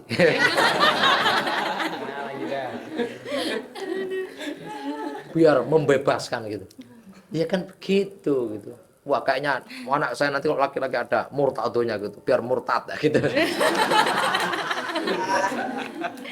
Loh, Tan Malaka itu Indonesia belum ada, belum kelihatan. Masih Nederland Indies, masih Hindia Belanda. Dia yakin, kelak punya keyakinan politik itu penting. Ya kalau nggak sekarang, besok. Kalau nggak besok, besoknya lagi anakku, tanggaku, gitu. Itu kalian pengorganisirannya ke tetangga, jangan ngomong agraria yang tahu cuma Sela. Emaknya Sela enggak tahu. Sel kamu ngapain Sel? Ke Sayugyo mak, Sayugyo itu makan apa Sel? Nyari ilmu apa tuh Sel? Sel aku capek sama kamu nih Sel gitu. Kamu nih bawa kerja sana lo Sel gitu. Ini Bu, ini ternyata agraria itu Bu. Coba kalian jelaskan. Ya. Saat sedikit-sedikit mereka harus ngerti. Gerakan kita ini jumut. Yang tahu cuman kita sendiri. Kadang merasa sombong. Gua lebih hebat Bang lu, Bos. Gua udah ikut pesantren agraria. Pesantren ekologi bahkan ikut kemah gitu kan. Wah, pesantren kita ini tak terbendung, udah. Buat apa pinter sendiri itu? Jangan terus belagu. Kan ada orang itu pengen dianggap pintar ketimbang pengen mengajak orang pintar. Ngomongnya sulit dipahami gitu. Jadi kalau kita lihat secara kalkulasi, rasional, dan ekonomistik gitu. Itu mak kamu kan jengkel itu. Digedein orang ajar gitu ya. Cobalah kita itu mengorganisir begitu Mas. Kiai Ustadz dijelaskan. Anda bisa memahami ini misalnya. Paradigma ini, konsepnya bisa neoliberal. Kumpulin bukunya, dianalisis, diskusikan sama teman-teman. Nggak tahu tanya yang tahu gitu misalnya. Terus Anda refleksikan, Anda terjemahkan dengan mudah ke orang lain. Neoliberal ini mengancam sekali. Kelihatannya sekarang nggak menindas, tapi ditindas. Siapa sih orang merasa ditindas? Nggak ada kan? Udah besoknya. Gus Punten sudah mau 11:30 mau sholat Jumat. Oh ya, saya kan nggak Jumatan. Harus Jumatan ya? Harus ya. Ya kurang lebih begitu Mas ya. Memang sulit, tapi intinya harus berdebat di level ini. Kita jelaskan. Mesti sabar ya, kesabaran revolusioner. Jangan nggak cocok terus ngamuk gitu ya. Kalau mau mengajak kiai, ustadz yang nggak setuju belum paham, jangan langsung dimusuhi. Pemetaan aktor, siapa kawan, siapa lawan. Kadang-kadang keliru anak itu, kawan-kawan kita tuh. Saya cek Pak Lurah lawan, ya ini musuh. Nah kalau semuanya musuh siapa teman kita? Gitu. Jadi potensi menjadi kawan berapa persen, sebagai lawan berapa persen. Cara mendekatinya gimana? Itu kita harus rumuskan. Terima kasih. Assalamualaikum warahmatullahi wabarakatuh. Waalaikumsalam. Ya, menarik sekali ya. Mungkin apa ya? Kalau dalam apa ya punya Habermas itu kan ada namanya one dimension man gitu. Dimana kita itu emang dibikin satu dimensi gitu dari sistem kapital gitu. Kadang emang susah ya kita keluar dari sistem itu. Ya tadi kata Gus juga minimal kita juga bermimpi lah walaupun kayak ngayal kayak gitu ya, sampai mimpi kita terpenuhi. Dan apa ya? Mungkin karena waktunya ada closing statement. Ya mungkin karena waktunya sudah apa ya? Sudah mendekati sholat Jumat. Untuk sekarang silahkan siap-siap ya buat cowoknya sholat Jumat dan mungkin cukup sekian ya. Kalau mohon maaf kalau misalnya untuk hari ini ada banyak kekurangan. Sekian dari saya. Wassalamualaikum warahmatullahi wabarakatuh. Waalaikumsalam warahmatullahi wabarakatuh.